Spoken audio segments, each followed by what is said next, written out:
I'm back.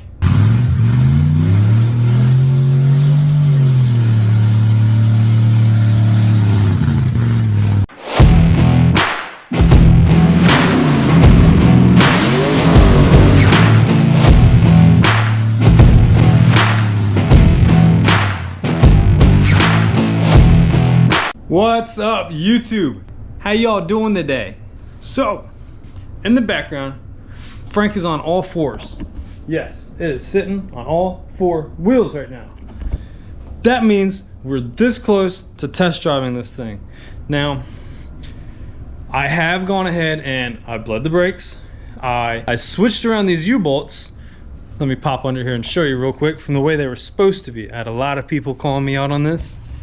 And yeah, every single one of you that called me out on it were right. There they are. That is how it's supposed to sit. Nice around the tube, nice and tight. I did have them going up this way instead of that way. They were going over this block, and that's not the right way to do it. Now, that was my first axle flip kit, and I did kind of rush through it. I failed to look at that in my before I did anything, and I'm glad you guys called that out on me. So thanks everybody that pointed that out. Got that fixed and taken care of with some new U-bolts, and we're ready to rock. Today we're going to try and make some cheap little header extensions because we don't want any mishaps and any backfiring coming out. If it does, I want to point it down towards the ground more. That way it stays clear of all the important stuff. So what we're going to do is we're going to bring some pipes down off of the header, down that way a little bit, make like a dump for it. Still going to be open header. And we're going to do an oil change. And then hopefully, we're going to top off the tranny fluid. I hope I have enough tranny fluid. We're going to top the tranny fluid off and see if we can get this thing moving down the road. Yeah. All right, guys. So I did take it for a small test drive around the block real quick. My kids actually jumped in and joined me. I do need to get some more transmission fluid though, because I think I'm still roughly about a quart, maybe too low. So I don't want to drive it too much. So tomorrow, when I go out and about, I'm going to get some more transmission fluid, and then I'll strap the GoPro to it so you guys can actually see this thing drive and move on its own. Finally, I am so happy. It's the first drives of this LS swapped Frank. We got this thing up in the air. Just got the oil drained in it. You can see it right there. Oil's drained. I think it definitely had a lot more than 6 quarts in it. It kind of looked like it had some fuel in it, so my fingers are crossed. We're hoping for the best. Oil pressure has been kind of low on this thing, sitting around 30. So we're going to see where it goes up to.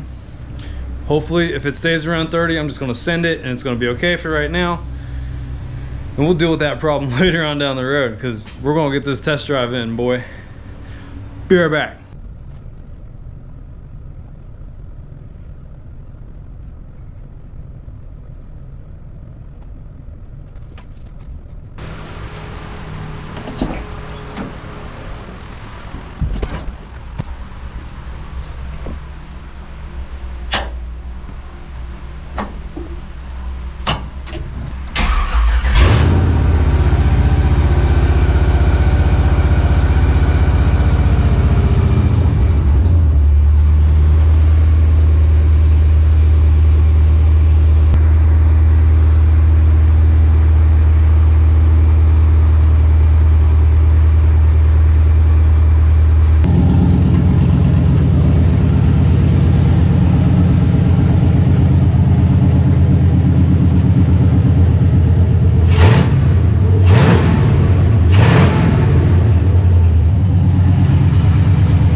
All right, Frank has been chilling outside for the past couple of days, week, 2 weeks. I don't know what today is. I don't even know what day of the week it is. I'm so mixed up. You know, today is my first day of wearing an actual boot. Yes, I'm rocking shorts and boots. Frank has been up and moving a little bit. How else I get it there? Because I'm not pushing this thing anymore. With that being said, my brief little test drive showed that I've got a lot of play in the steering column. Hold on, let me see if I can show you. I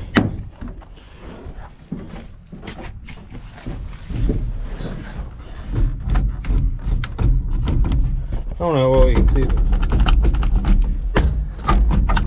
Yeah, a lot of play there. And then we have a lot of steering wheel's locked. Why did I take the keys out? Anyways, we got a lot of side-to-side play on top of that. Now, I know what the side-to-side play is. There is, I believe it's called a rag joint.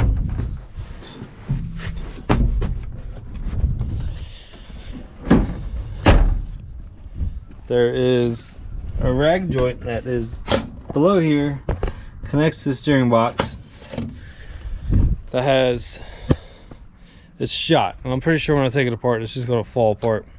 So I'll show you guys that as I'm doing it. After I replace that rag joint, we're going to move right on up to the steering column, and I'm going to try to pull off the steering wheel. I want to see what's going on up in there, see if I can't find a cheap way to tighten this thing up, because currently I am balling on a budget until I get my stuff back together, and it might slow us down a little bit, but we ain't stopping. So y'all hold tight, let's get this going.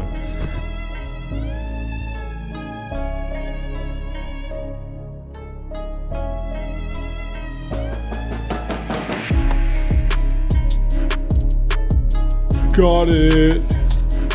All right, so there's that shaft. That's all wore out. You can see it's all greasy, split up there in the corners and stuff.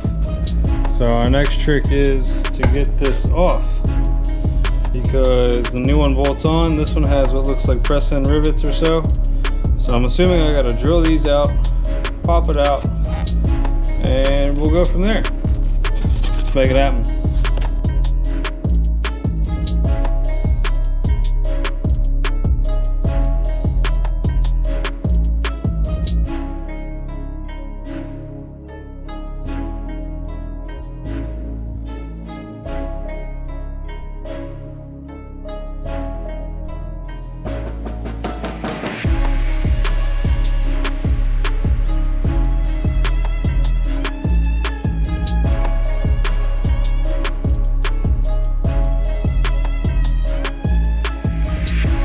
All right, so that is what it looks like after you get the old joint off of it. It's ready to get bolted on. Let's send it. All right, there's the new rag joint installed. You got some Loctite everywhere. That's installed, and tightened up the steering back and forth a little bit. Now the next step is to figure out what is going on up here.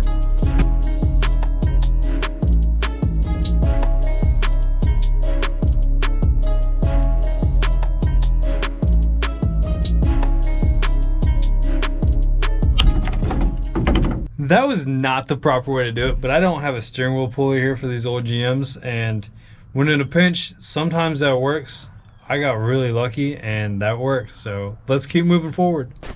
All right, guys, we got the whole steering wheel removed and the multifunction switch taken out of it. I don't think I'll be putting this back. I don't think it's going to affect anything. We'll see. I might need it for spacing. I don't know. But as you can see, there's like ball bearings right around there. And that, I think, is what's causing it to be loose. You can actually see one is right down in here. Look at that. It has fallen out. So I want to see if I can repack this thing and maybe get some of that slop out of there. That whole little mechanism is like $100. give or take, from the parts store. I'm really not trying to spend that because I'm on a budget right now. So we'll see if we can get by with repacking this and maybe taking some slop out of it. Be right back. All right, guys. I definitely think that's going to be a wrap on the steering wheel because it's got pretty much the same amount of play. And I think I only have a few options at this point. Either A, you know, get the bearings for inside the whole steering column and replace them all. B, replace the whole steering column with a either another steering column out of the same make and model, or we can go with a an aftermarket one at that point. So I'm gonna weigh my options around. I think I'm just gonna leave it the way it is for right now and go from there. All right, guys, I'm gonna end it at that. There is really not much left I can do at this point other than do my research on what I want to do with the steering assembly. Now, I'm kind of leaning towards the aftermarket thing on the steering column. I'm not 100% sure yet. I think I'm going to fix the steering gearbox first so I can actually have some power steering and whip it side to side a little bit easier. I think that's one main thing that's making it so hard to steer right now, is not having the power steering. With that being said, I'm going to fix that first and then we'll go from there, and I'll make more of a decision on what I want to do. Stay tuned. I got a lot of cool stuff coming up. I'm still resourcing some parts for Frank. I might give you all a little hint on what is hanging there in the background. I don't know yet. So y'all stay tuned. Like the video, subscribe to the channel, hit me up with them comments. I love the feedback. I fixed those leaf springs. I listen to you guys. I hear ya. Y'all have a nice day.